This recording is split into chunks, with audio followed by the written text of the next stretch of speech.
Au Québec, on a plusieurs entités qui gouvernent la façon dont la vie de tous les jours se produit. Municipalité, MRC, région, circonscription, provinciale, fédérale. Il y a beaucoup de termes et cela ne veut pas dire la même chose pour aucune de ces entités. La municipalité est l'entité qui gouverne directement le territoire sur lequel un citoyen habite. Sainte-Croix est un exemple de municipalité. La municipalité peut posséder des quartiers ainsi que des arrondissements qui sont une forme encore plus localisée de gouvernance pour les grandes villes comme Montréal et Québec. La MRC est une combinaison de plusieurs municipalités avoisinantes qui ont un sens de vie en commun et qui partagent plusieurs services entre elles. Par exemple, l'Érable est une MRC composée des municipalités de Plessisville, Princeville, Saint-Ferdinand et plusieurs autres.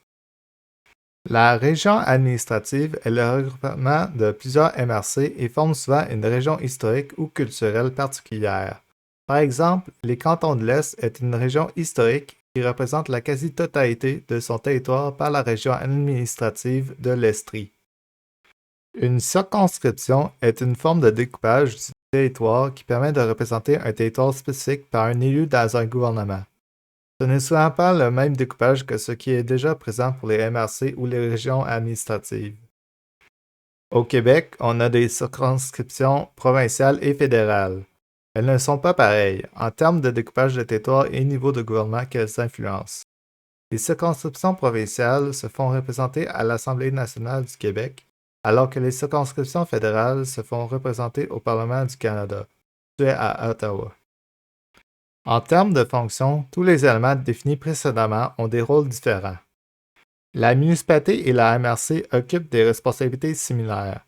Aménagement et urbanisme, transport en commun, habitation et logement social, aide destinée aux sans-abri, développement social et communautaire, parcs municipaux et loisirs, bibliothèques, services de sécurité, gestion des matières résiduelles, voirie locale et services d'eau et d'égouts.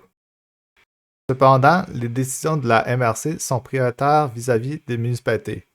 En termes d'aménagement et d'urbanisme, souvent la MRC possède un schéma d'aménagement que les municipalités doivent suivre pour leur règlement d'urbanisme plus localisé. Les régions administratives, elles, ont très peu d'importance au sens de gouverner les territoires, malgré qu'elles permettent de créer des opportunités économiques, culturelles ou autres qui peuvent bénéficier les MRC qui les composent.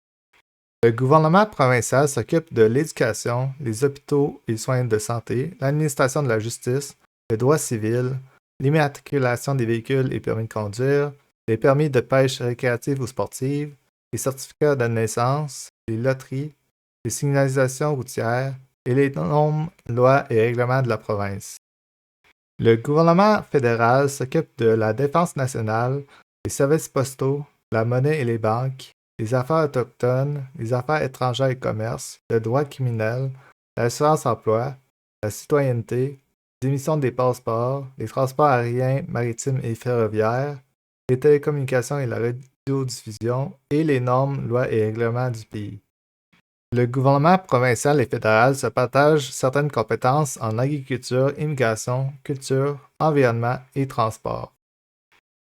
Au Québec, le gouvernement provincial régit également ce qui peut être fait au sein d'une municipalité ou une MRC en termes d'urbanisme ou de transport. Ainsi, pour certaines démarches, il devient extrêmement difficile d'avancer des dossiers. La municipalité, la MRC et le gouvernement provincial doivent être en accord. Parfois, le gouvernement fédéral s'implique pour des projets plus gros, comme la mise en place des lignes de métro à Montréal.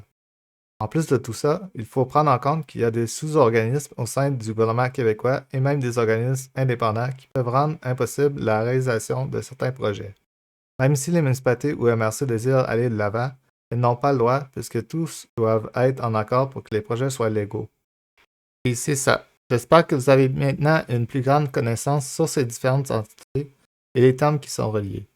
Merci de m'avoir écouté et à la prochaine.